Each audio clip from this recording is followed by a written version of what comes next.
मला फोन आलेले ऊन पडले म्हणलं मी तुला पणावाल्याला सांगितलं खात्री सांगतो वा एक बिमारीच्या असा लावला माघारी शकत नाही आणि आबा मी तुम्हाला माय बाप मान बोलल्यावर तुम्हाला खरं बोलतो या चाभरे यांनी तू शिकायला चाभरे ये ने मला रोज फोन करून सांगितलं बाजार आहे आमचे सणाचा पोरून आहे मग मी काय करू मी सकाळीच रेडी होतो मला माहित होतं बीडचा काका कसा आहे त्यांना जर 10चा टाइम दिला ते 9लाच हजर राहते त्यांना 12 दिला ते 11ला तयार असते आणि मग आपण संध्याकाळी बी तरी हलत नाही पण म्हणलं आता थोडं बैठका दिली नाही आपण वेळेवर जाऊ हे म्हणलं आमचं बाजार आहे थोडं उशीर आहे म्हणलं बरं उशीर आता माझ्याकडे काय चूक आहे मग समाज गर्व वाटावा असं काम करतात मी तुम्हाला सांगतो हे बीडचं बघून रातभर सरकारला देण्याला लागल्या म्हणून समजायचं बेजार नुसते बेजार होणार अन्न संध्याकाळी घ्यायचं मुंबईत गेल्यावर बेजार होईल त्याला काय तो मुंबई 29 ऑगस्टला फाईटच आहे आता जमून भेडीत येत मला म्हणते तुला हानीन म्हणलं मला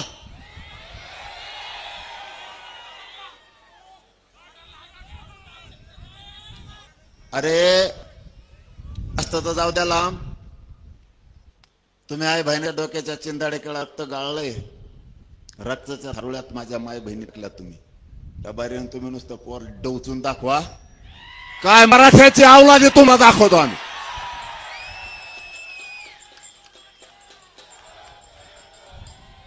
आपल्याला शांततेत जायचंय शांततेत करायचंय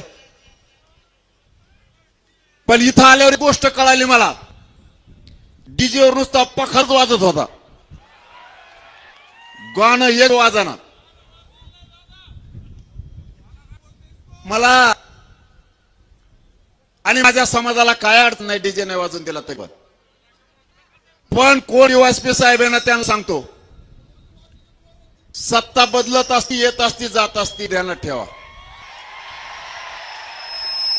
आणि मी त्या खुनची अवलादीचा आहे महा जर एखाद्या डोक्यात बसला त्याचा बाजार उठितो मी दमफमकी नाही देत समजून सांगतोय नसता आता आमचा बन डीजे बीड जिल्ह्यात नुसता डीजे वाजू द्या दुसऱ्या कोणाचा मग सांगतो तुम्हाला डीजे मध्ये दहशतवादीच्या बंदूक आहेत काय अरे आपले लेकर येत आरडत येत ओरडत येत थोडासा आनंद व्यक्त करते डीजे वाजू ना नाही वाजायचा केला बघ ते काय पखा चालू त्याचं ढांबाडंग ढांबाडंग ढांबाडंग झालं आणि डीजेवर थोडं बोट चालतंय आमचं बंद बंद पुढचा काळ ध्यानात ठेवा जशाला तसा नेम लावावा लागेल आता डीजे कुठं कुठं वाजतो ना बाय देंट होत असतो आणि त्याच्याही पुढचं सांगतो विनाकारण कशाला लोक डोचिता चाललंय ना शांतते आमचं आम्ही आमच्या लेकराला आरक्षण मागतो डीवाय साहेब कोण आहे मला माहित नाही तुमच्या लेकराला लागन जागेवर सस्पेंड होता तुम्ही जागेवर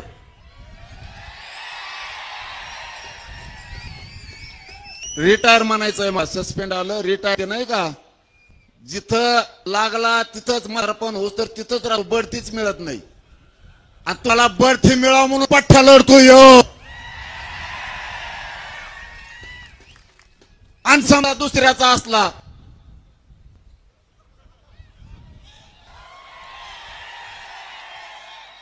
तर कुठे ना कुठेतरी असं होणारच आहे आता कुठेतरी जे वाजणारच आहे गावात लोक आहेत आमच्या गावात नुसता डीजे वाजून मला कळू द्या मी बेगंड्याचा आहे माझ्या जातीला विनाकारण जर टोकरीला मी सोडित नाही देवले तर फणीस त्याच्या असले चिल्लर चाय करायला लावतो होय डीवायएसपी मग डीजे बंद पाडन कुठं काहीच करण शांततेत जात हे मही शांततेत मै जा मागणी करती तुम्ही विनाकारण लढवचिता डीजे काय विषय करावं आपण किती उंचीवरच्या पावरचे पदाधिकारी अधिकारी येत डीजे का विषय आहे का मराठीना छेडायचा? दंगल घडायची होती काय बीड मध्ये तुम्हाला देवेंद्र फडणवीस ऐकून? तुम्ही डीजे बंद म्हणायचा आणि त्यांनी करायचा नाही, मग तुम्हाला लाठीचार्ज करायचा काय? नका भानगडीत पडू. पोलीस जरी असला तरी तुम्ही आमच्याच लेकर ना, आम्ही तुमचे. त्या भानगड नका पडू त्या देवेंद्र फडणवीस ऐकून. कारण सत्ता बदलणार आहे कधी ना कधी तरी. त्यावेळेस आम्ही नाव ध्यानात ठेवू. कारण मला इतक्या वेळ तुमच्यावर बोलायचं नव्हतं, पण ते जिवारी याच्यासाठी लागलं. साध्या गाण्याचा विषय लय एखादी केस करायचे बुवा, त्याला बघून घेतला असतं मग वकील लावले असते आम्ही. डीजे करण तो याकडे बघूच घेईन, ही भाषा चांगली नाही. मला ह्या विषयावर बोलायचंच नव्हतं, कारण मला तो विषयच नाहीये. परंतु विनाकारण काहीतरी ते देवेंद्र फडणवीस ऐकायचं आणि लोकांना त्रास द्यायचा, हे चांगलं नाही ना. माझ्या मार्गातून तुम्हाला पोलिसाला काही त्रास आहे का? एकाही पोराला सांगा तुम्ही यांच्यापासून त्रास आहे. मग विनाकारण काही देवेंद्र फडणवीस ऐकायची गरजच नाही. आज तुम्ही त्याच्यावर बोलताना आम्हाला आम्ही भोगू, हा आम्ही भोगू. पण कधी ना कधी जर सत्ता पलट झाला, जाऊन जाऊन महाराष्ट्राच्या बाहेर जाशील, मी नाही सोडणार. मग हे चांगलं नाही. देवेंद्र फडणवीस साहेब, त्या बिचाऱ्या डीवायएसपीच्या हाताने का करू नको बाबा. तुला काय करायचं तर मी मुंबईत यायलो ना.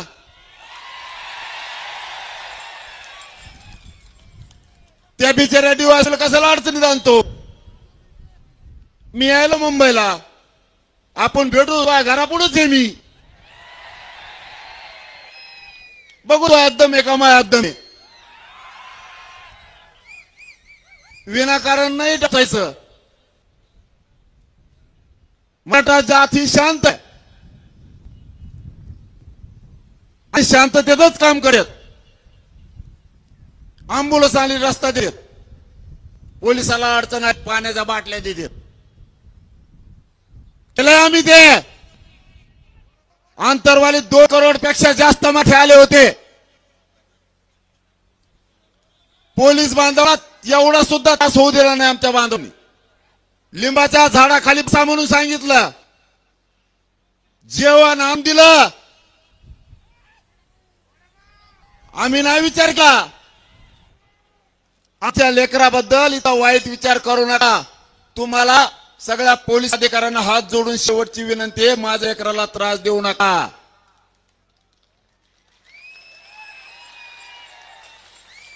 आम्हाला माहिती आहे तुम्हाला देवेंद्र फडणवीसांचे आदेश, त्याला मी आहे ना. आरक्षण नाही दिलं ना, जाऊन द्या आता मुंबईत गेलं सांगतो. इथून कशाला आधी पळत होती. पळापळी सुरू झाली, तुम्हाला माहित नाही. दिसतंय फक्त मराठ्यांची दखल घेतली नाही, लक्ष दिलं नाही. पण आतून अशी फाटली. त्यात काल एक मित्र आलता माझ्या, त्यांनी सांगितलं मला, देव समोर मीडियात नाव.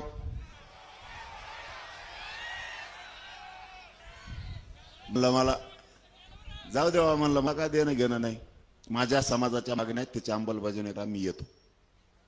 आम्हाला काय मुंबईला पाऊस नाही, माझ्या लेकरा बाळाच्या आयुष्याचा प्रश्न आहे म्हणून मला मुंबईला यायचं. तुमच्या मागण्याच्या अंमलबजावणी आम्हाला काय करायचं मुंबईत. इथूनच गुलाल टिकू मंत्रालयावर आम्ही. गेला तर गेला, नाही गेला नाही गेला, पण फेव इथून काय त्याला. आपण आता एखादा गोळा देऊ जाईल ना ताकदीनं लांब. हा, आम्ही इथून फेकू, काय अडचण नाही.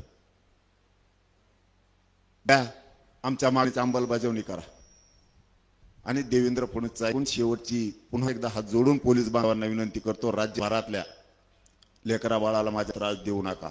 विनाकारण कायदा सुव्यवस्था बिघडल असं काम तुम्ही कोणचं करू नका.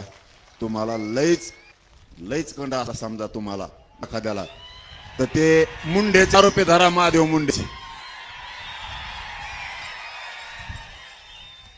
ते दाखवा जरा धरून मला.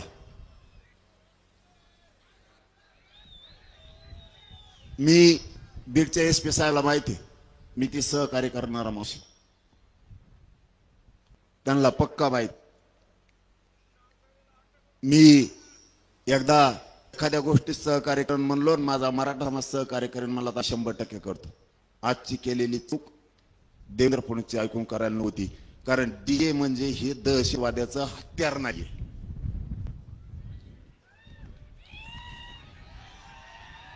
ठीक आहे, DJचं मी आता ते बघतो, मी फडणवीस साहेब दोघ जण बघतो, ते विषय काय ते आता कटला. मराठ्यांना एक सांगायला आलोय, हे प्रत्येक घराघरातल्या राज्याच्या मराठ्यांनी आता लक्षात ठेवा. 29 ऑगस्टला आपल्याला मुंबईला जायचंय. 27 ऑगस्टला सकाळी 10 वाजता आंतरवालीतून निघतोय. मुंबईला सगळ्यांनी शांततेत जायचंय. आरक्षण घेऊन येताना शांततेत आपण आपल्या घरी यायचं. समाजाला डाग लागण्याचा एकही पाऊल मराठ्याने उचलायचं नाही. तुमच्या लेकराला मोठं करायचं, त्याला मला उंचीवर न्यायचंय. माझ्या समाजाचे खाली मान होईल असं एकही पाऊल मराठ्यांच्या पोरांनी उचलायचं नाही. कोणी दगड करायची नाही, कोणी जाळ करायची नाही. आजची अत्यंत महत्वाची बैठक आहे. या बीड जिल्ह्यात नगरीतून राज्यातल्या सगळ्या मराठ्यांना सांगतो, शब्द आता कायम ठेवा. लेकरा बाळाचा आणि समाजाचा आयुष्याचं वाटोळ झालंय. पुढच्या काळात ते होऊ देत नाहीये. मुंबईला सगळ्यांनी शांततेत जायचंय, कोणी दगडफेक जाळपोळ करायची नाही. एक महत्वाचा मुद्दा. दुसरा, आपल्या शेजारी जरी कोणी जाळपोळ की दगडफेक केली, एकाने सुद्धा पळायचं नाही. त्याला उचलायचं आणि पोलिसाच्या गाडी फेकायचं. जाळपोळ दगडफेक करणारी ती आपल्या संघ आलेली पैदास नाही, हे लक्षात ठेवा. सरकारने षडयंत्र करून ते लोक हातात घातलेत. वेळ पडली तर त्यांना आपल्या घोषणा द्यायला होतील. ती गडूळ आवलात माया घोषणा द्यायला बसली. सरकारला शदील आपल्याला खुश करण्यासाठी वेगळे वेगळे घोषणा देईल आणि त्यांचेच लोक ठेवलेले म्हणते फडणवीस येत नाही, हाना दगड. ते म्हणू शकत, त्यामुळं ते आपलं नाही. आपल्यापासून 5 फुटावर जरी दगडफेक झाली तरी लक्ष यायचं नाही. सरळ चालायचं मुंबई का माहित नाही आम्हाला ते कोणी. तू उद्योग बघ तिकडं, फडणवीस तो पोलीस, चल निघ. एकाने सुद्धा हालायचं नाही. भूमिका दुसरी, बीड जिल्ह्यातल्या प्रत्येक घरातल्या माणसा घरी राहायचं नाही. आणि या बीड जिल्ह्यातूनच राज्यातल्या मराठ्यांना सांगतो, माय बापा हो, शेवाची फाईट आहे. अशी जमून हाणायची. मराठ्यांच्या डोक्यावर आरक्षण घेऊन विजयाचा गुलाल टाकायचा. माग फिरायचं नाही. बस झालं माग फिरा आता. इथं कटाळा आलाय. उपोषण करून करून मग आता फेस पडाय. शेवट फाईट आता. सोडायचं नाही मैदान. काम तिसरं आणखी 2-3 दिवस हातात येत तुमच्या. बीड जिल्ह्यात महाराष्ट्रातल्या सगळ्या ग्रामपंचायत सदस्याला फोन लावायचे. त्या सांगायचं मुंबईला चल. सरपंच, माजी सरपंच, चेअरमन, पंचायत समिती, जिल्हा परिषदचे मेंबर, सगळ्या पक्षाचे अध्यक्ष, जिल्हा प्रमुख, नगरसेवक, सभापती, उपसभापती, नगराध्यक्ष, महापौर, आमदार, मंत्री, खासदार, माजी आमदार आणि विशेष राहिला महत्वाचा म्हणजे भावी आमदार, भावी खासदार, मेंबर, भावी अर्धे तर मला सोडू गेले. ते आपल्या पुढे जाणार आहेत. सगळ्यांना सांगा मुंबईला चल. तुम्ही त्यांना काय बोलू नका, तुम्ही डोळ्यावर येऊ नका. तुम्हाला काम सांगतो, आम्ही मुंबईला गेलो, माग को गल्लीत हिंडत आहे, आम्हाला काय. महाराष्ट्रातल्या सगळ्या मावल्यांनी एक काम करायचं, इकडं गल्लीत कोण हिंडत आहे मला हळूच नाव सांगा, त्याचा बाजार उठतो पाळणाच. जो आपला नाही समाजाचा, जो आंदोलनात नाही, जो आपल्या लेकरा बाळासाठी नाही, तो आपला आहे. एक बी गैरहजर नाही राहिला पाहिजे. मला असं चित्र असते सध्याचं, जातो अस्सल मराठ्यांची खाण्याने अवलाद आहे ना, ती घरात वेळ झोपूच शकत नाही. त्याच त्याला आपण वाटणार आहे घरी झोपल्यावर, कारण घरच्या माय मावल्या, घरची ताई त्याला म्हणणार आहे. सगळा महाराष्ट्र झुंजतोय तिकडं मैदानात, सगळा महाराष्ट्र तिकडं लढतोय आपल्या लेकराबासाठी, तुम्ही घरात झोपलात. त्याला त्याची जिंदगीची लाज वाटते की मी मराठा असून सुद्धा घरात झोपलोय. चौथं काम, डॉक्टर, वकील, मास्तर आणि श्रीमंत राजकारणी मराठी यांना नाही एवढ्या वेळेस तुमच्या गाड्या बाहेर काढा. कावळे हागू नये म्हणून झाकून ठेवते ते वरून.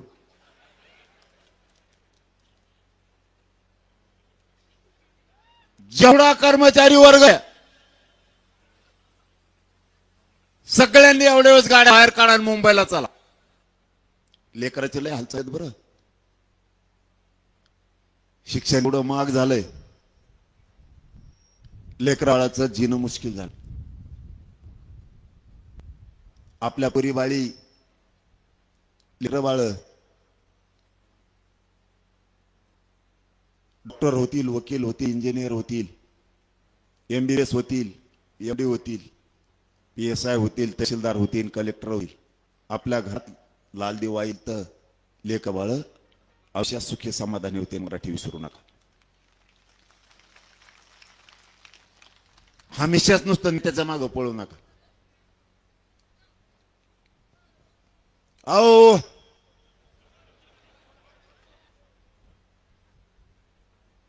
ते लय अवघड आहे, सांभाळणं सोपं नाही. मग मला माहिती आहे आता 9च्या पुढे रातची तर कशी सगळे तो मलाच माहिती. 9च्या पुढे तर कोणाचाच बाळ रेटत नाही. तो असला वाघ त्याच्या पुढे उभा करा, धोपणच काढितो तो फोनवर. लय अवघड आहे. राजकीय नेत्याच्या दबावाला बळी पडून कोणी मुंबईला यायचं थांबू नका. मला वाटतं आमची सत्ता आहे, सत्तेच्या मराठ्यांना पण सांगो, तुमची सत्ता, तुमचा आमदार आहे, तुमचा खासदार आहे, तुमचे मंत्री आहे म्हणून तुमच्या लेकाचं किंवा लेकीचं फुकट शिक्षण होणार नाहीये. कुठला मंत्री तुमची फीस भरणार नाहीये. तुमची सत्ता आली म्हणजे तुम्हाला फुकट नोकरी लागणार नाहीये. त्याच्यासाठी आरक्षण गरजेचं. इथं जातीवर संकट आलंय, संकट आलं तर आता त्या जातीचं तुम्हाला रक्षण करावं लागणार आहे. राज्यातल्या सगळ्या पक्षातल्या आमदार खासदार मंत्र्यांना सांगतो, माझ्या जातीसाठी धावून या. माझा समाज आणि जात मोठी होऊ नये म्हणून सगळे एकवटलेत. तुम्ही काही करा, माझी जात हारू देऊ नका. तुम्हाला हात जोडून विनंती, जातीचं रक्षण करा.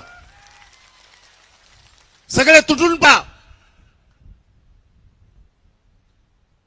पक्षाचा विचार करू नका. तुमचं नुकसान झालं तर होईल, पण चंद्र सूर्य आहे तोपर्यंत जातीत कल्याण होईल लक्षात ठेवा. जात तुम्हाला कधीच विसरणार, पण तुम्ही नाही आलात ना, ही जात मरेपर्यंत तुम्हाला शापशिवाय देत राहणार, तुम्हाला कधीच विसरणार. लेकी बाळीची शापशा खाऊ नका. प्रत्येक पक्षातल्या लेकी बाळीला सुद्धा रक्षण लागतंय. ती सांगाल, ज्यावेळेस मराठ्यांची लढाई आमच्यासाठी चालली होती त्यावेळेस पप्पा मम्मी तुम्ही लढायला नाही गेले, माझं आयुष्य वाटोळं झालं. लेकरा बाळाच्या मराठी शापशिव्या खाऊ नका. सगळ्यांनी या जातीच्या लढाईत 29 गटला उतरा. आणि दिवस तरी येत राव 3 27 28 29 कना मुंबईला नुसतं कना माघारी. बरं खरं बोललो आता खोटं आहे का? समाजाला खुले पर्याय केले. त्याला राहायचंय मुंबईत 10-15 दिवस चाला तरी 55 लाख का काय लोक झाले तिथं राहणारे असं म्हणतात. मला का माहित नाही कोणाकडे या देईल कोणाला माहित. आता 55 लाख राहायचे म्हणल्यावर मुंबईच्या बाहेरच राहायचं काम आहे आता एक शेवटचं टोक. आणि सोडायला 1.5 कोटीपेक्षा जास्त.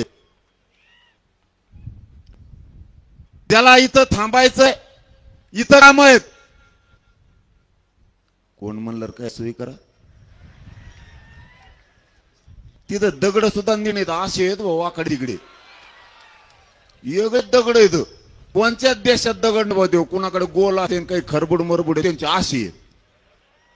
कसा टाका तुम्ही तरी दगड असाच उभा राहतो. कसं टिकता येणार नाही तुम्हाला त्याच्यावर. काही बघितलं नाही पण तसलं का बघा मिळालंच नाही. आणखीन एकच येऊ ते जे बघायला नाही ते दगड आहेत. असे दगड कुठं दिसतं की खेकड्यासारखे वर धुऱ्या केलेल्या का दगड म्हणतोय त्याला. हे उचलून आणावं इकडं तरी बसता येत नाही. त्याच्या खाली पावसात झोपायला बसावं आडोशाला बसावं बसता येत नाही. आपल्या तिकडे डोक्यापेक्षा मोठा दगड आडोशाला बसलं तरी पाऊस लागतो. इकडे दगड जाऊ दे ते होईन कसं तरी. आता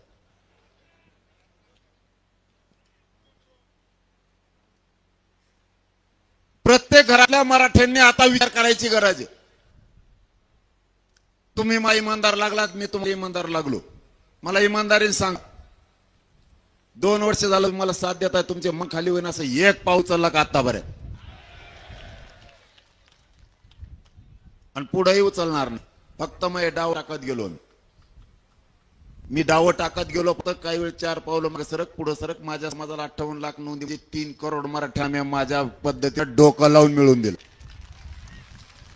आता उगा थोडं राहिले. मुंबई एक दानका हाणला 100% मराठ्याला आरक्षण. टेन्शनच नाही. कुणकडं प्रमाणपत्र काढा उभा राहा कुठं उभा राहा. उभा राहा म्हणजे तिकडं नाही इकडे शिकायला त्या नोकरीला नाही तर पळात आणि तिकडच.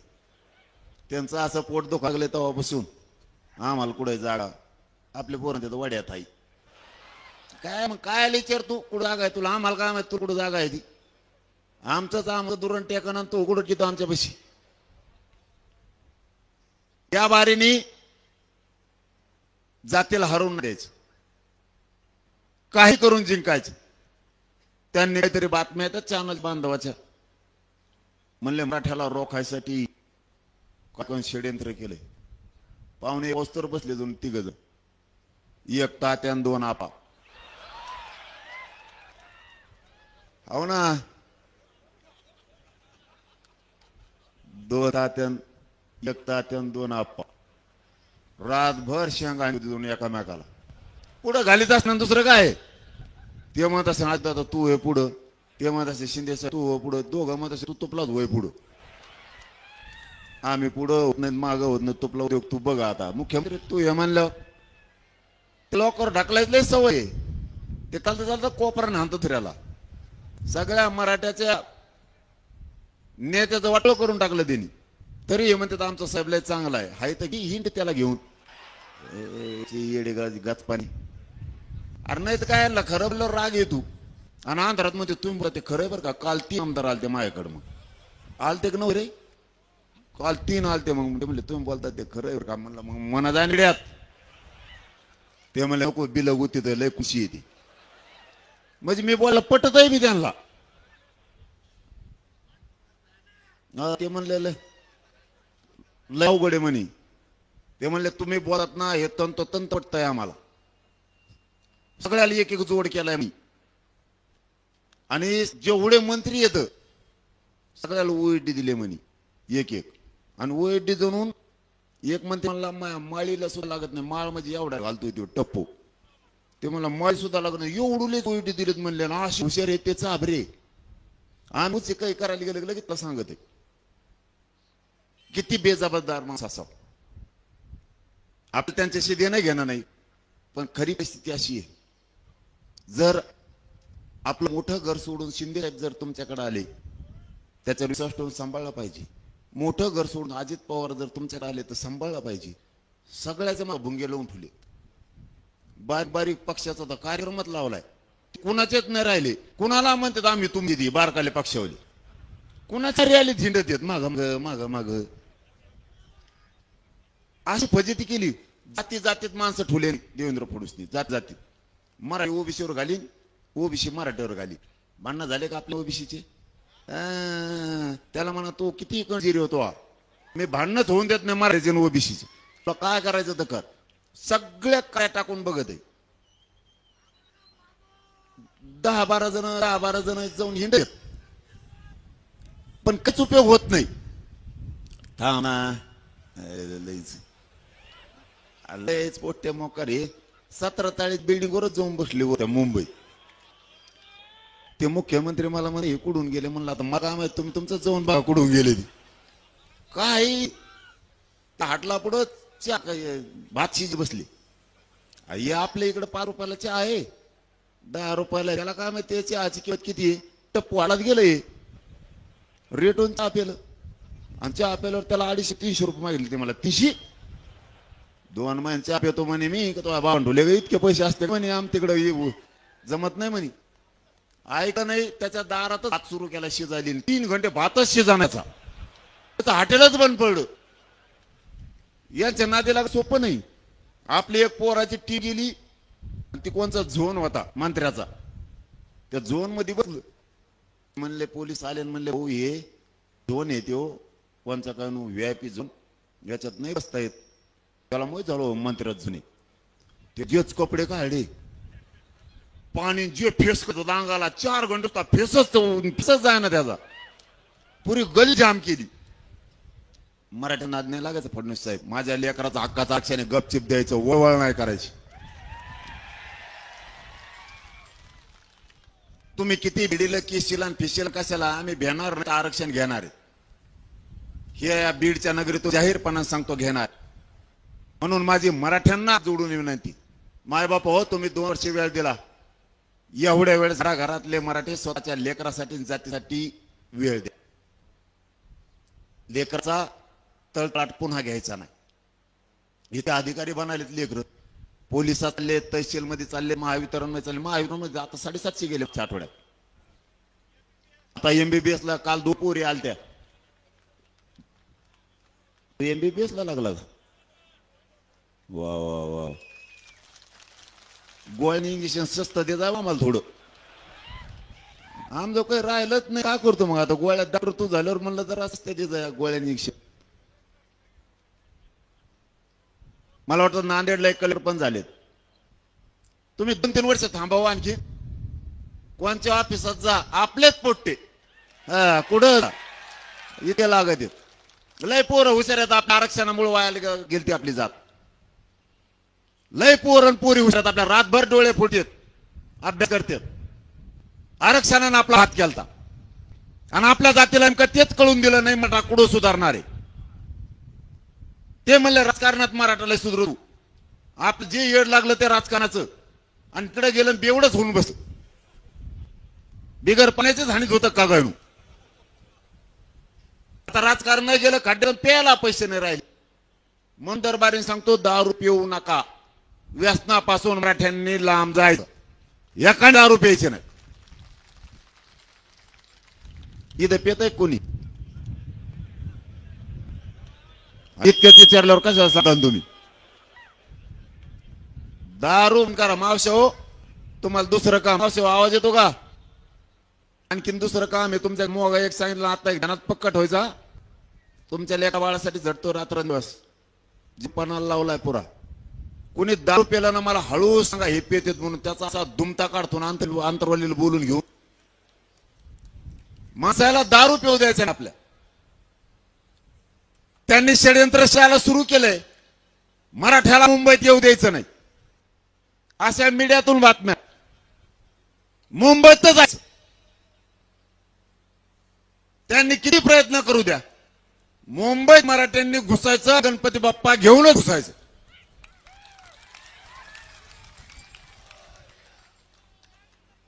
काही पण होते, मुंबईत जायचंय, वेळ पडली तुम्हाला जो रस्ता सापडेल त्या रस्त्याने जा.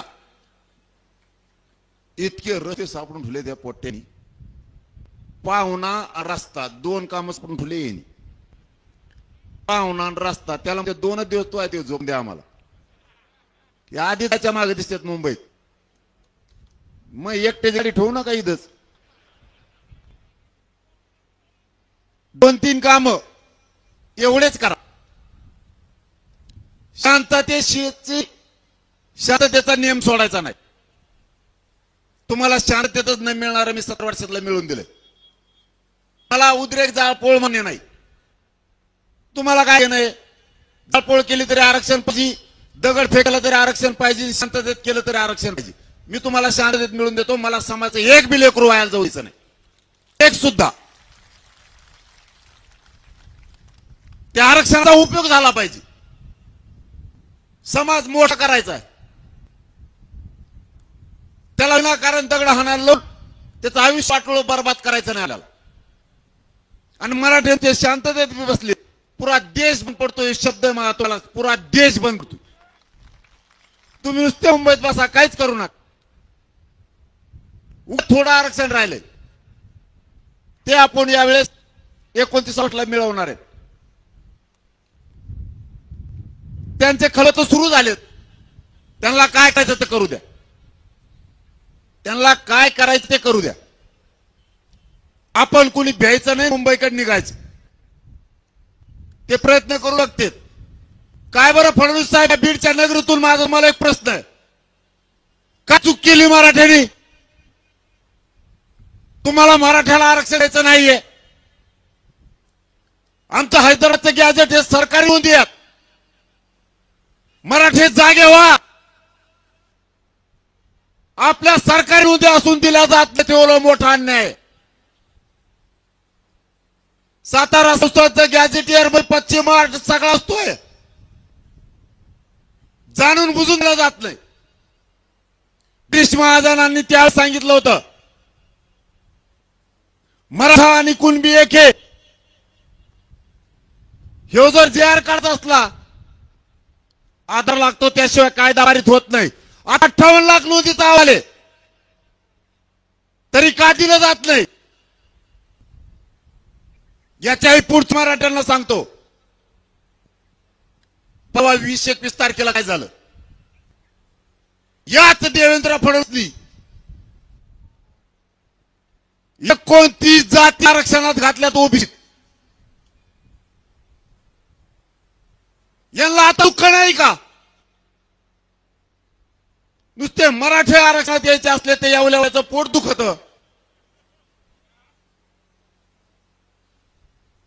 आता 29 जाती आरक्षणात आल्या. आता काय बोलत नाही? तुझे डोळे उघडतात का मराठ्यांचे? आता परवा 29 जाती आरक्षणात घेतल्यात. 29 याला खुनसीपणा म्हणतात. मराठ्याची मागणी असताना सुद्धा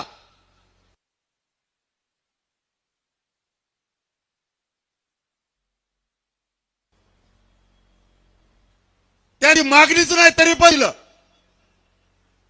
आमची मागणी असून देत नाहीत. त्याचा अर्थ मराठ्यांचा फडणवीस साहेब तुम्ही अंत बघू नका. माग सिद्ध झालं तरी देत आहे. सगळे सोयऱ्यांची अंमलबजावणी करत नाही. हे जाणून बोलून कशासाठी? आता शांत बसायचं नाही कोणी. आपली जात मागास असून सुद्धा आरक्षणात घेतली जात नाही. यावेळेस जेवढ्या 8-9 मागण्या सगळ्यांची अंमलबजावणी घ्यायची. त्याशिवाय मुंबई सोडायची नाही. ही फायनल निर्णय झाला. सरकारला पण सांगतो, मुंबईत येणार आहेत त्या भानगडीत पडू नका. आता माझ्या एकाही पोराला रुचिलं ना मुंबईत, तुम्हाला सगळ्या मराठ्यांना राज्यात सांगतो, तिथं एकाही पोराला नुसतं काठ्या जरी डवचिलं, इथं राहिलेल्या सगळ्या मायवल्या, इथं राहिले सगळ्या मराठ्यांनी एकही भाजपचा आमदार आणि मंत्री रस्त्याने फिरून द्यायचा नाही, एक पण.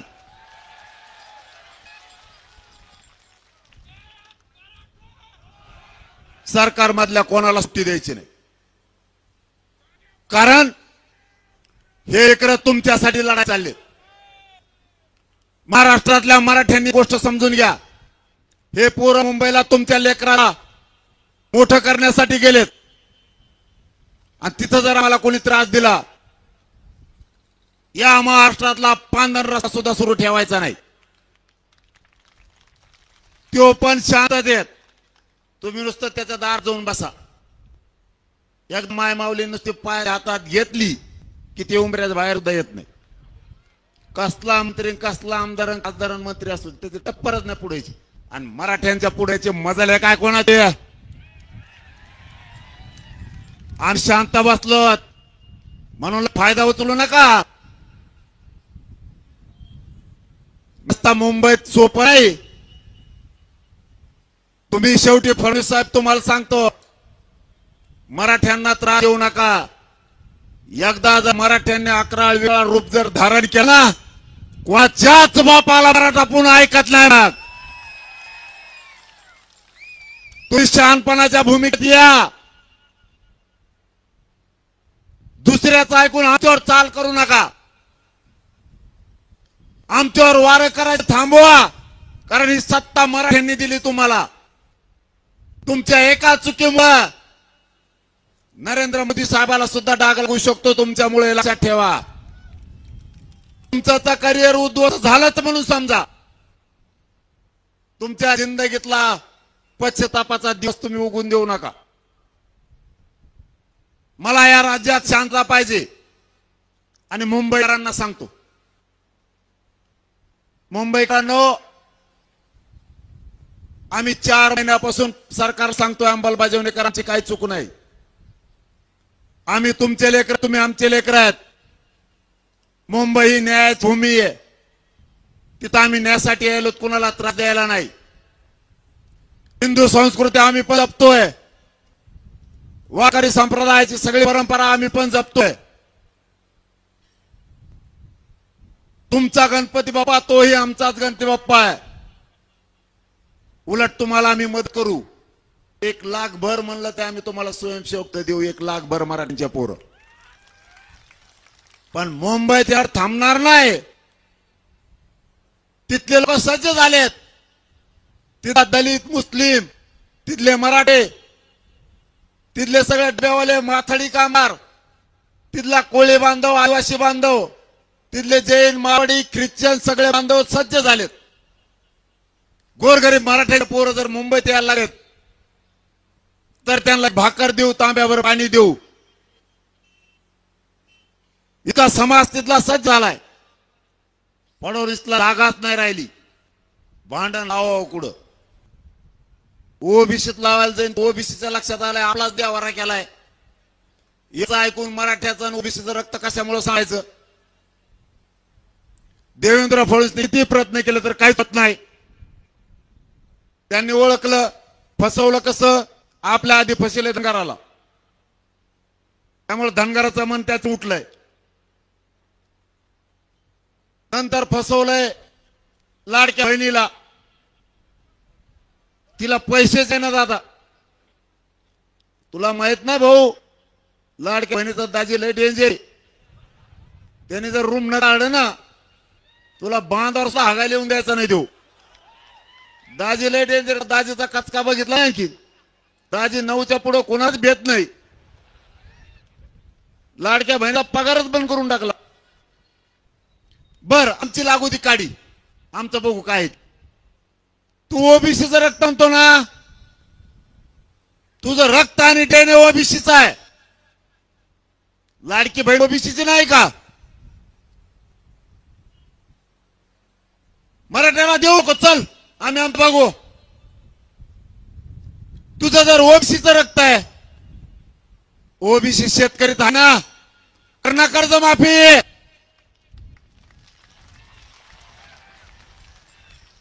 त्याच्यामुळं फडणवीस किती चालबाज माणूस आहे हे ओबीसीच्या पण लक्षात आलंय आणि मराठ्याच्या पण आलंय. ओबीसी बांधवांनी मराठीच्या अंगावर यायचं नाही, मराठ्यांनी सुद्धा ओबीसी अंगावर जायचं नाही. आपण तर जातीवादी नाहीतच रे. त्यांनी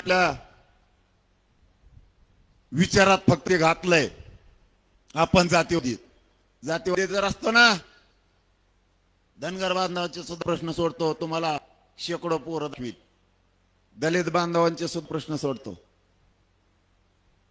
आणि वंजारी बांधव सुद्धा सोडले. महादेव मुंडेचा 2 घरात मंत्री असून सुद्धा न प्रश्न सुटणारा सुद्धा मराठ्यांनी सोडला पाठ्याने.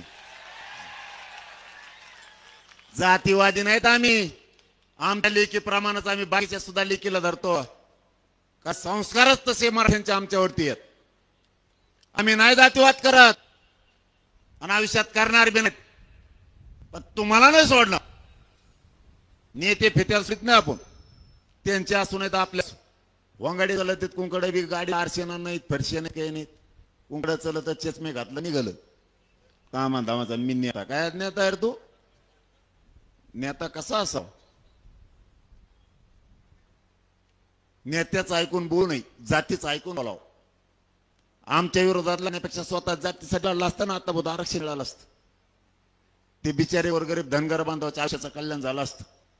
डोर मेंढ्या शेळ्या दऱ्या खोऱ्या सांभाळते बिचारे गरीब, त्यांच्यासाठी लढले असते. आता बोली जात स्वसारखे त्यांचे लेकर दऱ्या खोऱ्यात राहिले असते, आता उंचीवर गेले असते. कुंकळ ताकद वापरते, कोणाचं ऐकत येते, यावले भंगार ते सगळ्या दुनियात त्याचं ऐकत येतं, पळत कुंकड बी. ते राजकीय स्वार्थासाठी दुसऱ्याचा वापर करतय. फडणवीस साहेब, चाली तुमच्या बंद करा. मुंबईची तयारी महाराष्ट्रात पूर्ण झाली. खानदेशभरातल्या मराठ्यांनी फोन करून सांगितलंय, पाटला आम्हाला आरक्षण आहे, पण तुम्ही आमचे भाऊ आहेत. पश्चिम महाराष्ट्रासाठी, मराठवाड्यासाठी आणि कोकणसाठी खानदेश आणि विदर्भ मुंबईला धावून येणारे 1-1, 2-2 गाड्या आम्ही पण लावल्यात. महाराष्ट्र सगळा सज्ज झालाय. मला जास्त ते उपोषणामुळे त्रास होतोय म्हणून लय बघत नाही, पण तुम्हाला आता पूर्ण विषय समजलेत. मुंबईची तुमची तयारी झाली की सगळ्याची? इमानदारीने हात वर करून सांगा बरं सगळे. बाय बाय बाय, आता मात्र धुणच काढायचं सगळे.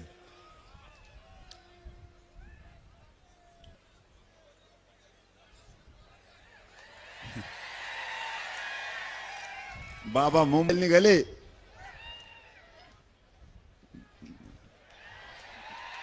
बाबा मुंबईला निघाला.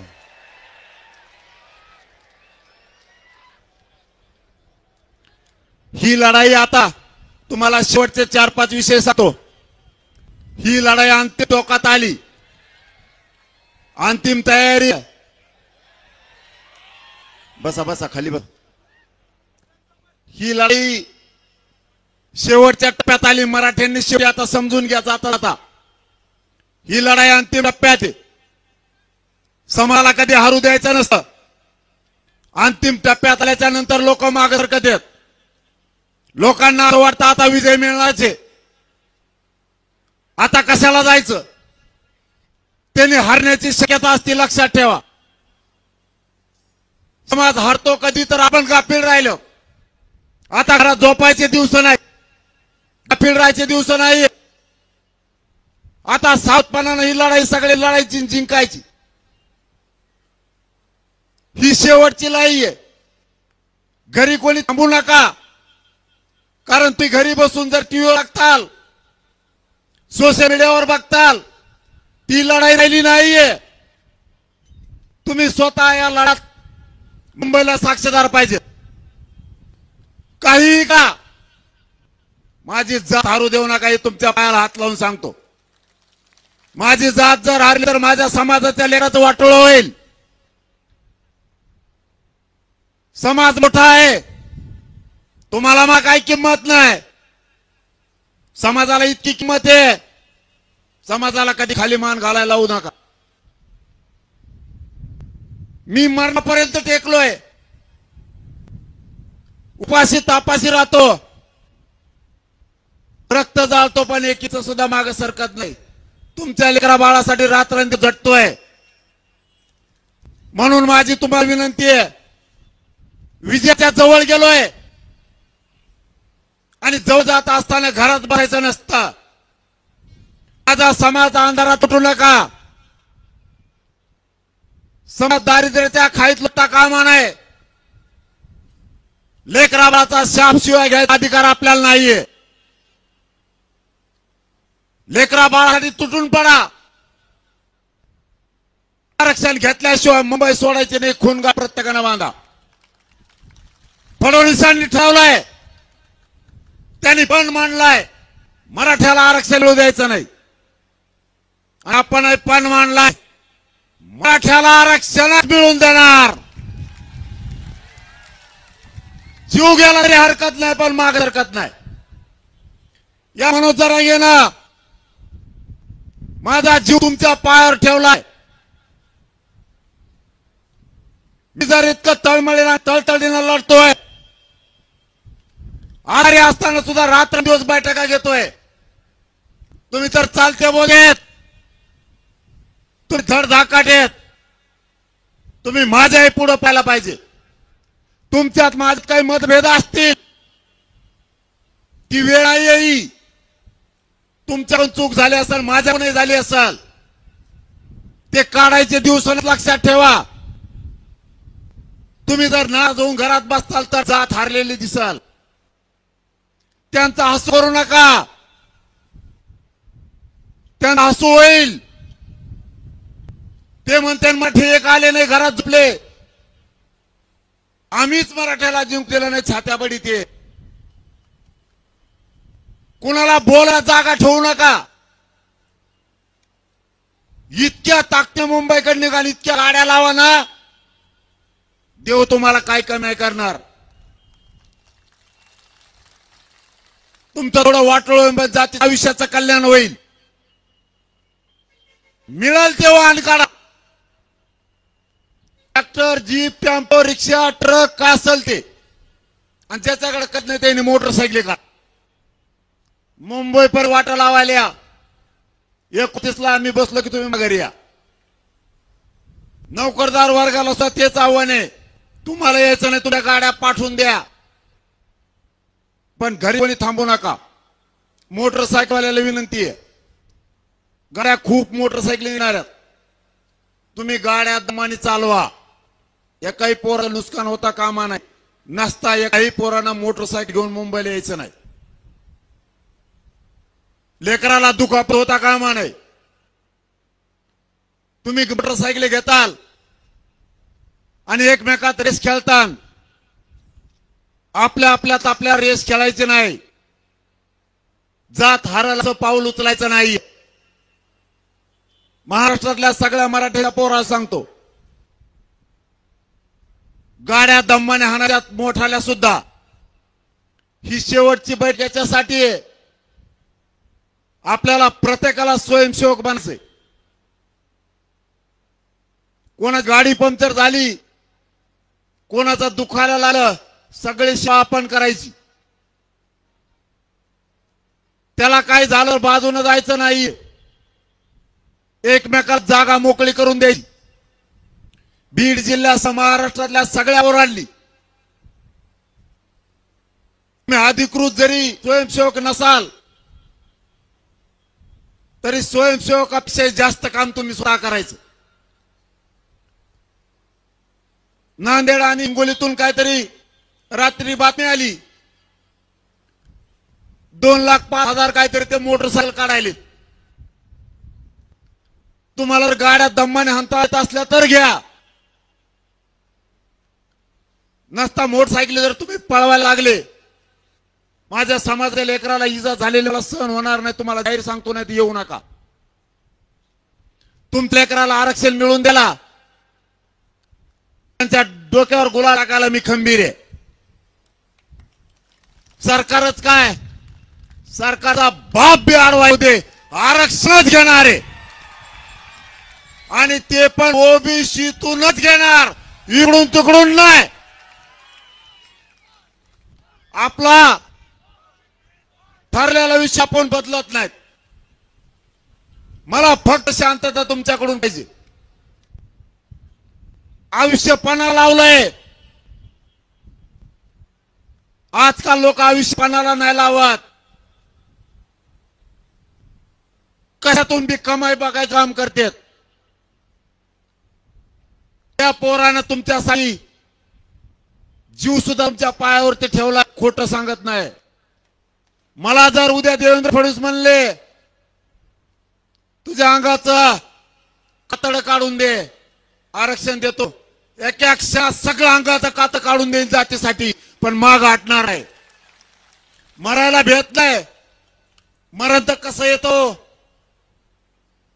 अपघात झाला तरी मरावं लागतं. अंगावर वीज पडली तरी मरावं लागतं. साप चावला तर मरावं लागतंय. अटॅक आला तरी मरावं लागतंय. जातीसाठी वीर मरण येणं माझ्यासारखा नशीबवान दुसरा कोणी नसन. मी मरायला नाही भेटणेस. मला भेडायच्या भानगडी नाही पडायचं. माझ्या नादी लागू नको बाबा. जे जे लागले त्याचा बाजारात उठवलाय मी. गोडी गुलाबीत प्रेमानं जेवढा हाताळता येईल प्रश्न तेवढा हाताळा. आम्ही बाकी सगळं बघितलंय. त्यामुळे तुम्ही काय करणार आहेत तुमची तयारी बघून आम्ही बी ठरवू काय करायचं. माझ्या पोराला मुंबईत त्रास होता कामा नाही. पोरानं तुम्ही सुद्धा काळजी घ्या. तिथं फोन लागणार नाही एकमेकाचे. आपल्या टीमा तयार राहू द्या. गोळ्या औषधं सोबत ठेवा. पावसाचं सगळं साहित्य सोबत असू द्या. छत्र्या, रेनकोट, तिथं काही रावठे तुम्हाला घेता आलं तर त्यासोबत ठेवा. झोपायला अडचण पावसात येऊ शकते. मुंबईत पाऊस असण्याची शक्यता आहे. आपल्या बॅटरी की आपल्याला काय काय वस्तू लागतात, मीठ हे सगळ्या वस्तू घ्या. पाण्याची व्यवस्था करा. आपल्या गावाचे सगळे पाण्याचे टँकर मुंबईकडे घ्या. अँब्युलन्स सोबत होऊ द्या. कोणावर अवलंबून राहायचं नाही. कुणी नाही केलं तर आपण उपाशी मरता काम नाही हे लक्षात असू द्या. तुम्ही फक्त मुंबईत शांतता ठेवा. येताना आरक्षण तुम्हाला याची जबाबदारी आपली. फक्त आणखी नाही 2-3 दिवस राहिलेत.